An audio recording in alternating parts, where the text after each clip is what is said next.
I'm Jacqueline Robertson with JR Law Group, and welcome to Family Law Friday. Many of you may not know that it's possible to get divorced without ever seeing the inside of a courtroom. In Utah, parties going through a divorce where there are issues in conflict are required to attend mediation before ever taking their case to trial. So what is mediation?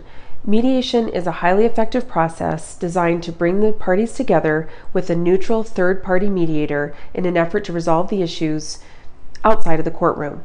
So what does this look like? Does this mean that you're going to be face-to-face to the other party? No, it does not. Mediation brings the parties together in a way that's designed to diffuse conflict and resolve issues in a safe, confidential manner. So you and your attorney during mediation are generally in a separate room. The other party and their attorney are oftentimes fully sequestered in their own separate, faraway room.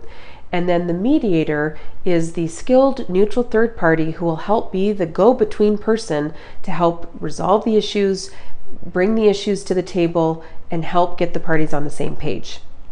Now, mediation is a desirable way to resolve your case, primarily because this means that you and the other party are the ones that will ultimately decide the terms of your divorce decree. So while there is a lot of give and take, and it's challenging and an intense process, if you can stay the course and continue to communicate until all of the issues have been resolved and you're on the same page with, again, some give and take, then ultimately this means that your case is settled and you and your party have decided the terms of your divorce decree.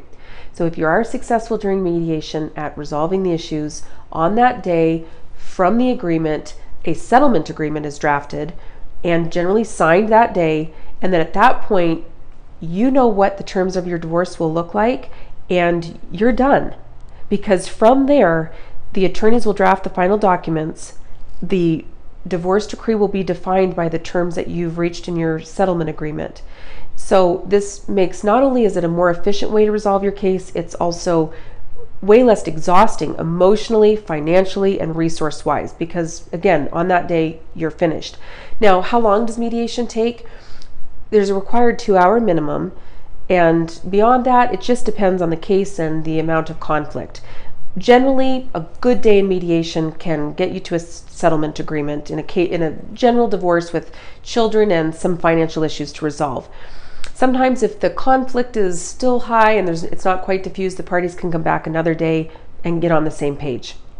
And from there, you are done, and the alternative path of going to court is a far more extensive, expensive route.